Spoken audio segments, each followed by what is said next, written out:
welcome back to the channel. And today today is going to be the Return of the Jedi tag for the 40th anniversary of Return of the Jedi.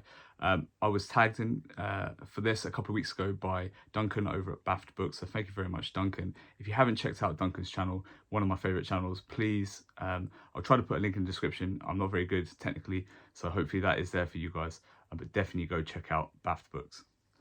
So this is quite a short tag. There are 6 questions here, and let's start with number 1. So twins, as we know, the twins, very topical for Star Wars.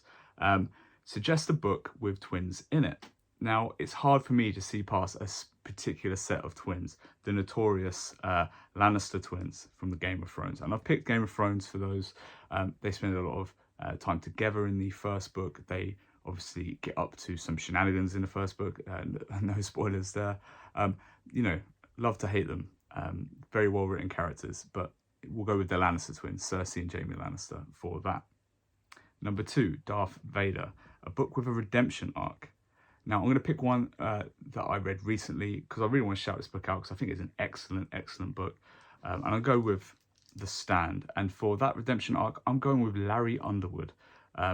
Quite a easy character to dislike and quite a character to like by the end, I think.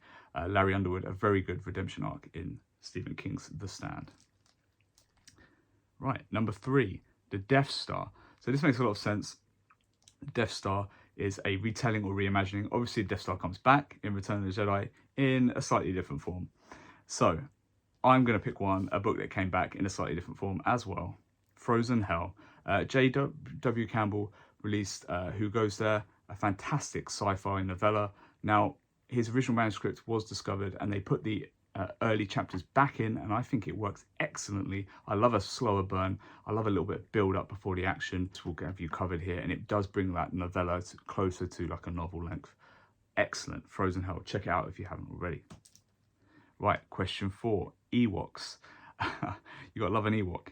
A book with a furry companion. So it's hard for me to see past Night Eyes from the Farseer trilogy, or, you know, from the realm of the Eldlings, I should say.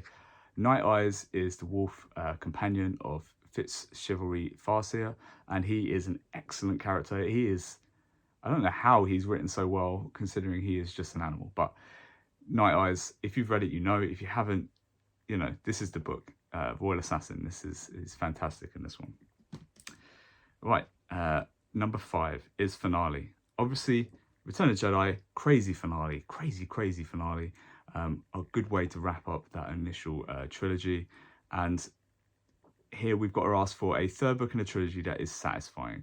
Now, I've read a lot of trilogies, especially in the last 2 years, but the one I'm going to go with is one that was more recent. That's the First Lord trilogy wrapped up with this, Last Argument of Kings. And this has like almost like 3 different endings in it. And some of the scenes, what happens to the characters is crazy, and it's definitely satisfying. Is the final what you want? Probably not, but there's certainly some satisfying moments. And the last 6th and final one is just to tag someone.